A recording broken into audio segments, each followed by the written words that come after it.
Thank you so much all for coming, for your interest in this talk.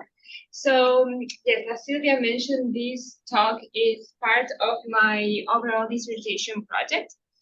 And the way I prepare this talk is to give you a brief overview of my research in general and how this particular chapter falls within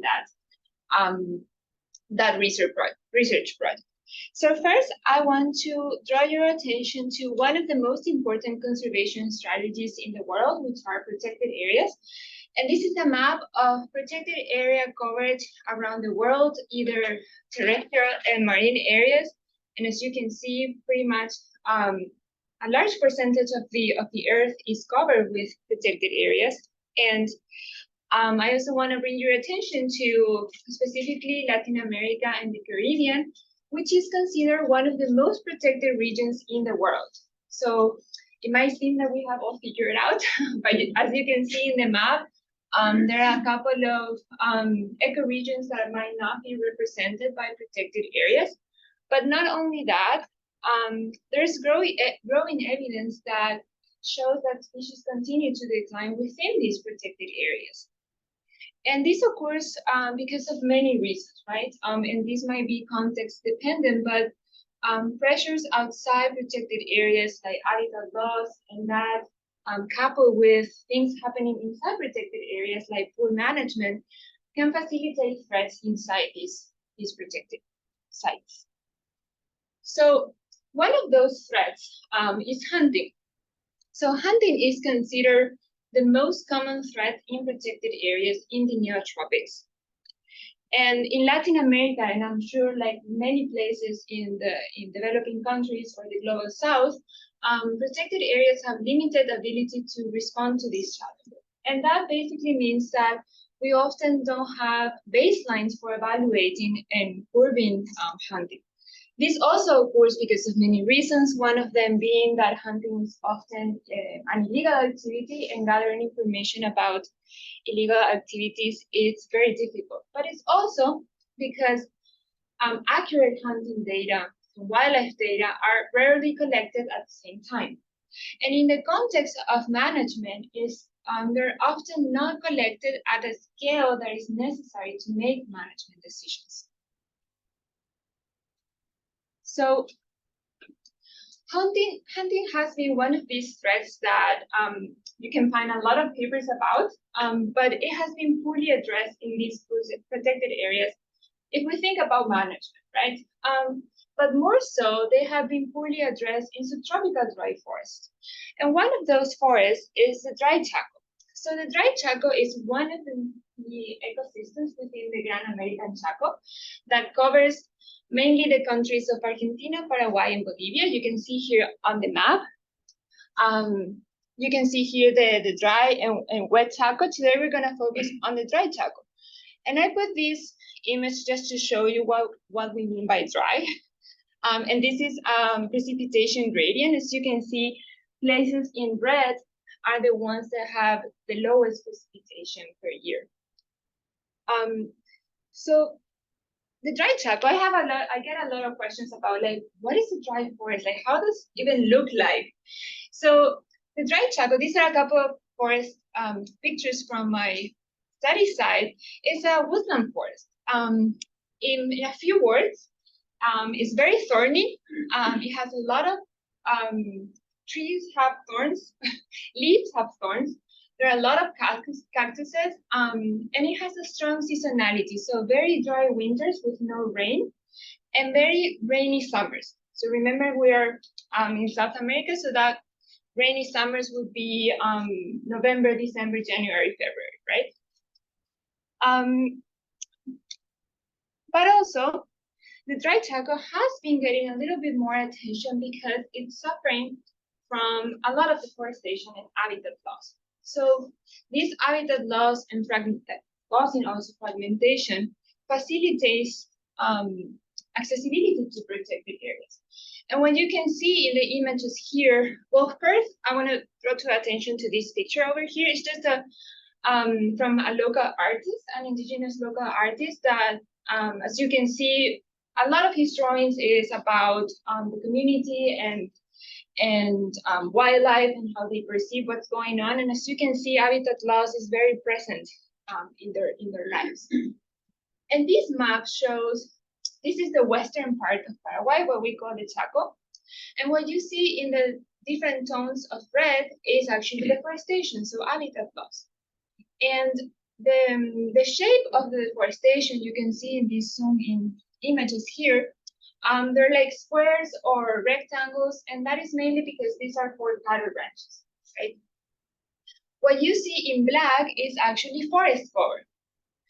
So you see here a couple of forested areas, and this one actually might be a private areas that haven't developed yet their areas. These big chunks of forest up north, those are actually protected areas. We're gonna talk about that area pretty soon. So this shows the tremendous amount of habitat loss that the Chaco has been suffering, and this is only from 1987. But habitat transformation started before that. So the dry Chaco, it's also very important in terms of biodiversity. So it's a high biodiversity hotspot. We have high mammal species richness and endemism, and I chose this particular species because this is an endemic peccary of the Chaco. It is the Chacoan peccary. It's one of the 3 species of peccary that we have in the Americas, but this one only occurs in the dry Chaco. And a couple of fun facts about this one. So it's thought to be extinct until the 70s. It was rediscovered in the Chaco. So it was not lost. And it was also the mascot of a very important South American Cup in 1999. So kind of famous. So the dry Chaco is also a major hotspot for Sinatra diversity. And so I think there are between 8 or 10 species of Sinatra, like this beautiful anteater. This is one of the pictures of my study site, and the giant armadillo as well. And it's also one of the last strongholds for jaguars in southern South America. So this is actually a picture from this year's field season. We were in the truck, so no worries. So we saw a jaguar, and I like this picture, well, obviously because we saw a jaguar and it's very difficult, but also it's a nice way to point out how the landscape looks like. So this is actually a road that borders the park. So what you can see to the back of the jaguar, that would be the national park. And the jaguar is kind of walking towards a ranch, right? So this would be considered one of the least like nice roads because you can use it, but when it rains, it gets really difficult. But you can use it. So despite the urgency of paying attention to the Chaco and hunting in general, so tropical dry forests, and especially the Chaco, remain weakly protected, underfunded, and under-researched. So considering all of this, and now I have mentioned about hunting in protected areas and about the Chaco. So how is hunting in the Chaco?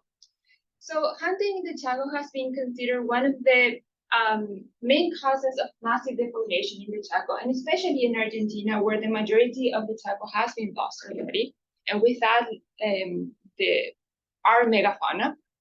And in the context of Paraguay, for example, illegal hunting, which is commonly referred as poaching here, is conducted by anyone who is not indigenous. Right? So indigenous communities do have a right to hunt, either for cultural purposes or subsistence. But anyone who is not indigenous, it will be illegal to hunt. However, it is considered socially acceptable and is often conducted without any legal consequences. So this particularly echoes the concern of effective conservation actions and reinforces the gap that we have between science and conservation practice, right? So in terms of management, managers of protected areas and park rangers who are on site all the time lack scientific informed data for making these crucial management decisions.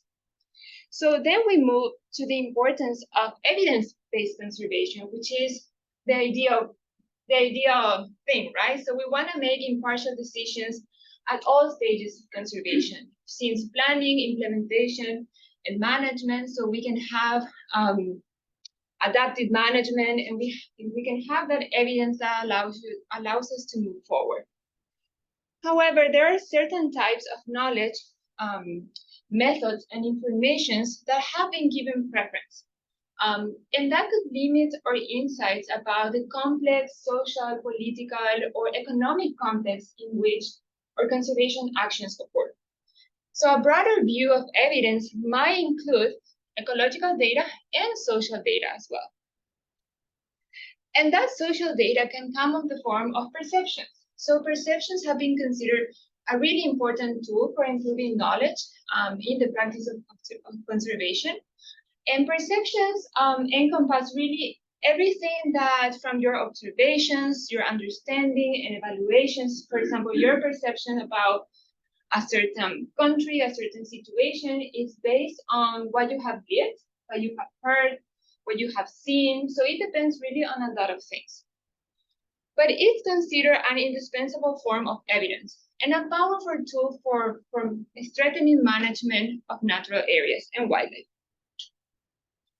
So thinking of all that, so my research really focuses on integrating different things from ecological data to social data to conduct the first assessment on the spatial extent, intensity, and underlying drivers of hunting and its effects on mammals in protected areas in Paraguay. And in particular mammals, because these are one of the most affected taxa by hunting. And again, I want to draw your attention to Western Paraguay. You've already seen the deforestation map. And you know that this area over here is the one that holds the most amount of natural area. So I worked in Defensores del Chaco National Park, which is the largest national park in the country, pretty big, and the Teniente Encilla National Park, and both of these are managed by the Ministry of Environment. And a smaller protected area, which is managed by a local NGO, which is called Cañada El Carmen. So just to give you an overlook of my research. So my first question was related to hunting intensity. How is hunting distributed in protected areas? My second question is regarding the mammals. So how this hunting intensity in space affect mammal communities? And my third question, which is the one that I'm presenting today, is about the perception of the stakeholders. So what do stakeholders think about the distribution, intensity of hunting, about the wildlife populations and hunting trends for the protected areas of the Chaco? And just very briefly, so for the first question, I'm using acoustic monitors, which are very, very tiny, to record gunshots in these protected areas. And this is how a gunshot looks like in a spectrogram. So this will be one shot, and this will be the other one, so you can really identify them from spectrograms. And for the second question, I'm using camera traps. So the way I'm gonna collect information on mammals is through camera traps. So I'm basically pairing acoustic monitors in camera traps. So let's talk about what we came here today. So the third question is about these perceptions of the stakeholders. And for that, I use interviews. And again, I interview people specifically about these two national parks and this one protected area. And for that, I interviewed park rangers working in these protected areas. I interview conservation professionals who are people working in these protected areas. Enforcement officers from either the prosecutor's office or the Ministry of Environment. They do have different names in Spanish, and the managers of these protected areas. So the way I selected these individuals was based on, well, the official list of these. So I would know what the park rangers are. I would know who manages these protected areas. Of course, these are national parks, so this information is available. By conservation professionals, I use purposive sampling, which is basically selecting individuals that are knowledgeable about a certain topic. And so I did semi-structured interviews. I did most of them in person and just 3 of them on Zoom. And I did this over this last summer. So you have the preview of the data actually. So this was very recent. So my interviews were not recorded and were anonymous, and I have the IRB approval for that. And the reason why I chose to do this is because hunting could be a sensitive topic for some people, and even though it's commonly accepted, I didn't want to put anyone in a position where they think they might get in trouble. For example, park rangers. So I opted not to record the interviews. So I had this questionnaire where I combined open and closed-ended questions, and I divided the questionnaire in 2 parts. So the first part, the first part of the questionnaire had questions related to hunting frequency perceptions. I had a mapping activity too, and I also asked about their time working in the area. Part 2 of the questionnaire deepens into these hunting characteristics. I asked who they think hunts, what are the most hunted species, what is the seasonality of hunting, and the characteristics of the 3 most hunted species. So I just have here a couple of pictures so you know how this looks like. So this is the mapping activity. I don't have the results for this yet, but I just wanted to show you how it looks like. So this is from one park. And I basically asked people to pinpoint areas where they think you have high in red, medium in yellow, and low in green hunting pressure. So I will have that for all of the protected areas. And I use, as you can see, a lot of visual aids to reduce response burden and recall. Some of the questions were similar, so I wanted to make sure that people were not tired. I printed out pictures of the species, and I selected 10 mammal species that are often cited in the literature as being the most hunted. I also asked about other species. Of course, I translated the interview to Spanish, and I tested it to 2 people before doing the official interviews. Oh, I forgot one. This one is another activity. I don't have the results for that yet, but basically I asked people for hunting frequencies throughout the year. So from January to December, how they think hunting occurs in the protected areas. So this is just another example of the visual aid. Just when I would ask how frequent do you think hunting occurs in protected areas, I would have these and I will present that to them, and this will be the same options that I will have on paper. So that facilitated a lot of the interview. So to analyze my interviews up to this point, I have been using, well, I'm learning to use NVivo. The learning process is very slow. So I'm also using Excel just to code my interviews. And by coding, I mean I transcribe all my interviews. I have them on paper. So I transcribe all of them, and a particular phrase that someone said, I take that phrase and I summarize that information using another word, for example. So for this presentation, I just have some descriptive statistics about some of the answers. And I wanted to emphasize first on motivations. So I characterize motivations, so why people hunt. And for that, I use this framework from a paper that was trying to, you can think of this as a topology of motivation. So it would divide motivations from experiential, social, functional, financial, or spiritual, and it would have also subcategories. So I will use this as the guideline to characterize motivations. I was also interested in understanding what makes the most hunted species vulnerable, right? So for that, I use a framework that deepens into conservation criminology a little bit, and that is based on this target suitability model that is also based on routine activity theory, which is crime theory, basically. And this basically established that for a crime to occur, let's say hunting, we need likely offender, so someone that is willing to commit a crime, like a hunter. We need the absence of a capable guardian, and we need a suitable target. So for this particular part, I am focusing on understanding this suitable target, which are the animals. So this framework called, again, iCoach, because of the initials, explore different dimensions of what makes a species vulnerable. So for example, we have a couple of dimensions here. We have species can be in demand, meaning that they have an ecological, an economic, or a symbolic value. They might consider to be passive, meaning that they are considered harmless or like very easy to catch. Obtainable, they could be abundant, so that's one of the characteristics. They can be all purpose. For example, you can use that species for different things. Those species can cause conflict. They might be easy to hide. They might be easy to extract. And if we're talking about markets and selling, that those species might be easily disposable. So it depends a little bit on the context.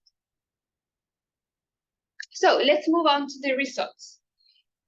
So I conducted 30 interviews to this diverse group of conservation professionals, park rangers, law enforcement agents, and protected area managers.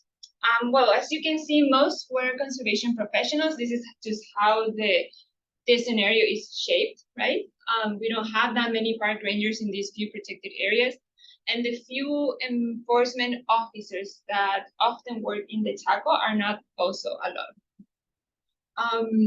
So most of the respondents actually demonstrated extensive experience in protected areas. So 44% of them were working there for over 10 years. None of them was working in the Chaco for less than 3 years. So I asked them, so what is the perceived hunting frequency in these protected areas? And for park rangers, that would be the protected areas where they work. They will only respond for that protected area. But conservation professionals will give their input on maybe more than one protected area. That's why we have more answers than people interviewed. So as you can see here, many people responded that they think that hunting occurs either frequently or occasionally. So that would mean 2 to 10 times per month. And some people responded that it occurs very frequently. And we have a couple saying that it occurs rarely, and one respondent said that it never occurred. So here I just highlighted where that from where that percentage is coming from. So all the people that said that hunting occurs very frequently were referring to one particular park, and they were all conservation professionals. So this never is just one response. This came from a particular protected area, and that came from a park ranger. And this rarely, which is at least once a month, they also came from park rangers, but for these two protected areas, just 2 answers, one for each. And these ones came from the different protected areas, but as you can see, Defensores del Chaco is kind of the one that is perceived to have more hunting, either that being frequently or very frequently. I also asked, what is the main equipment used for hunting? And I use this question just as a different way to kind of validate what I was doing with the acoustic monitors as well, because this is, so 100% of the respondents said that firearm hunting is the main way that hunting occurs. Sometimes they will even refer to the specific firearm. Nobody really uses snares. Here in this context, the forest is very thick, very thorny. Nobody really enters to the forest to place a snare and then come back for it. And I also highlighted here one of the answers, one of the responses from from the interview is saying having a gun in the Chaco is like having a pack of cigarettes. It is indispensable. So I also asked, okay, so who do you think hunts in the Chaco? And I haven't analyzed fully this data, but I wanted to give you an overview of what people said. So I basically divided in locals and non-locals. So locals would be, so people would mention small town residents or people from communities that are very close. And this is one small town close to one of the parks, Teniente Enciso. This is the last place where we have a paved road. So from here up north, it's all a dirt road. And to the left, to like maybe 2 hours, maybe less, is the border with Bolivia, all paved road. People will also say neighbors, and by neighbors, they mean people who work in the neighboring ranches to the protected areas. And they will give different names for the ranch workers. It could be the person in charge of the ranch, of the different names that we have in ranches for people working there. They will also mention very often military officers. And I consider military officers local because they stay in their post for around 6 months before they get like a couple of days off and then they return. So actually, there are 4 military posts that border the Defensores del Chaco National Park. That's a lot. Like it's one on every corner. People also mention enforcement officers in general. It could be police in the border, migratory police, etc. This is the border between Bolivia and Paraguay. As you can see, not much happening there inside. People will also mention indigenous communities, of course, but reinforcing that that would be considered legal hunting. And a couple of people mentioned what they call tigreros. So these would be people who kill jaguars. And I don't know if this happens in all of the countries in Latin America, but in Paraguay, when people talk about jaguars, they refer to them as tigers. And when they talk about pumas, they say lion. So I don't know if that occurs in other countries, but so they also mention tigreros, so people who kill jaguars. And regarding non-locals, would be most people actually mention this. People who transport cattle, that in Spanish would be trasganados. So it would be these huge trucks transporting, taking the cattle out of the ranches. Also people who provide other services, that those installing fences, installing light posts, also street sellers. I don't have a word for this in English, but in Spanish it's called macateros. So it will be people that bring groceries from like big cities like Asunción or Ciudad del Este, and they drive around the parks and they will sell, groceries, fresh things. They will also mention temporary visitors like rally fans. This is one picture from the rally. The Trans-Chaco Rally occurs every year around June in Paraguay, and it goes also through Bolivia. And I'm not sure if it goes through Argentina all the time. They will also mention in some cases, international tourists. They will also mention smugglers, but the case with smugglers is a little bit different because they do not consider that there's a wildlife trade itself, like through the border. It will be people who smuggle other things, like for example, cigarettes, which is very common. And while these people are waiting for clearance to pass, they're there for like 1, 2, 3 days, and either they don't have food or they run out of food. So they might feel the need to hunt. Okay, so when you think about these people, what motivations do you think they have? So as I mentioned, I use this framework to code the answers, and most of the answers were related to experiential motivations. And I'm going to deepen into this in a little bit, but most of them were experiential, then functional, financial. Retaliatory killing is not one category that is there, so I added that here. And also social. No one mentioned motivations related to spiritual beliefs.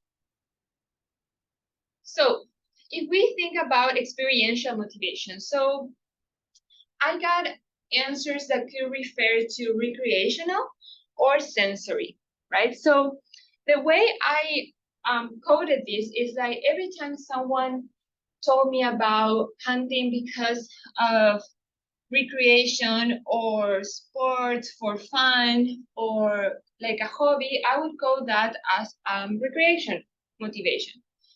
However, I also get answers saying, oh, they hunt because they prefer that meat, right? They prefer to eat wild meat. There's a culture for eating wild meat. So in that case, which I think is a little bit different than recreational, I coded that as sensory. Regarding the functional motivations, most of the functional motivations come from nutritional motivations, which are basically a subsistence, right? The need to eat wild meat. So some of the answers are subsistence, cultural in the case of communities, necessity because sometimes they run out of meat, and medicinal would be not only when people mention that they hunt because of a particular part of an animal, but also when people mention that eating wild meat gives strength or health in any way. Then we move to financial, and all of the people that mentioned financial motivations did so referring to immediate profit. So it would be fast cash, in other words. So it would be to sell deer or tapir sausage. They will mention they will have this equipment ready to do that. They will also mention that it would be not in exchange of money, but in exchange of something else. For example, exchange wild meat for a new phone or for clothes. And retaliation, this is the category that I added. This was not very common because again, we're talking about protected areas, and the people that mentioned these were mostly thinking in the ranches around the protected area. So we have people mentioning that someone might kill because of fear of big cats, not necessarily because they're killing poultry or cattle, but we do have answers saying that because of conflicts, either with ranch owners or small cattle ranches. And finally, this is kind of the most difficult category for me because I think social motivations underlie many of these motivations that we saw. For example, recreational motivations might have these underlying social bonds that you want to form with other people. But I did have specific answers that could fall in this category. For example, relational motivations. I coded that when people tell me to entertain someone that comes to the chaco. And this word in Spanish is agasajar, so to prepare something special for someone. And reputational would be something along the lines of wanting to be part of a specific group of people, like the safari group or something. I also asked about, so what do you think are the most hunted species? And you saw that they arranged from most to least hunted. And we have here the percentage of responded who listed each species as the top 3 most hunted. So as you can see, the great-brockeded deer, the white-lipped peccary, and the collared peccary are the top 3. And we have here the mean rank. But I also added the range. So the range represent, you can think about it as a measure of consensus. So that means that for the great-brockeded deer, people would put these species either 1, 2, 3, up to 4, right? And for the white-lipped peccary, people would put that species either 1, 2, 3, and maybe up to 6. So a little less consensus on if that species is hunted. But the rest of the species, you see that the colored peccary, for example, you have people saying it's either 1, 2, 3, but you also have someone saying that it's not really that much like a hunted species. So you have less consensus there. And for me, that is really interesting from the management point of view. And then to deepen into these 3 species, again, I use this framework to understand the characteristics of these species, to understand which of these dimensions they mostly hold, why they are mostly hunted. And for the great-beaked deer, for example, I had all of the respondents that place the great-beaked deer within the top 3 mentioned that this species is in demand. So it has a value, either ecological, economic, or cultural value. It's highly in demand. They will also consider these species to be very passive, like harmless, very easy, curious and innocent. A lot of them will also consider them very obtainable. So there are a lot, it's abundant. You can find them on roads, gives plenty of opportunity. People also thought that the great-beaked deer is an all-purpose species. So you can cook it in many ways. You can use it as for a barbecue. You can use it for a stew. You can use it for many things. You can even sell it. And to a lesser extent, people refer to conflict being easy to hide, extractable, and nobody, this is a 0%, nobody mentioned that the species is disposable. But this is mostly related because there are not really markets there for this. So the other species, the white-lipped peccary, again, all of the respondents says that this species is in demand. They also all mention that it's obtainable, and this is mainly represented the answers about how they are in these large groups, and they make a lot of noise. There are a lot of them. You can wait until the last couple ones, and you can shove the last couple ones. They're easy to find them with dogs. They're very smelly, so they're easy to find. They don't think this species is very passive. Actually, I got a few anecdotes about this species being somewhat dangerous, but they do think that it's all purpose. So you can eat it, you can maybe sell it, you can hunt just because as a sport. You can use it. The skin is used to make things like seed bags. And a little bit more than the other species, this was considered to be a little bit conflict prone, but not that much in the context of protected areas. And lastly, about the colored peccary, again, a lot of people said, all of the respondents said that this species is in demand, very obtainable, it's abundant, it's also in big herds. They do consider these species to be harmless and all-purpose again, and to a lesser extent, conflict-prone, easy to hide, or extractable. Again, nobody mentioned disposable. And lastly, for the presentation, this was not my last question in the survey, but I asked about hunting trends in the last 10 years. So again, park rangers will give their perception of their protected area, and conservation professionals, they might refer to other protected areas. So what we can see here is that most people said that they think hunting has increased in the last 10 years. Then we have increased greatly, and as you can see, again, Defensores del Chaco, which is the largest protected area, is kind of the one driving that percentage. Some people say it remained the same, and that is mainly driven by this Teniente Enciso National Park. Some people actually said that it decreased, and that it's equally represented by Defensores and Teniente Enciso, and to a lesser extent, Cañada del Carmen. Nobody indicated that hunting has decreased greatly.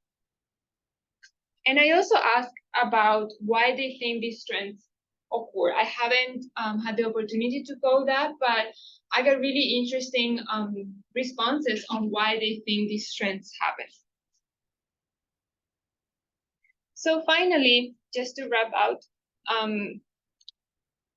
so as I mentioned, hunting is perceived to be driven mainly by experiential motivation, mostly related to recreation, and to a lesser extent by functional, financial, or social motivations. And this is important because this helps us understand the complexity of hunting in the region.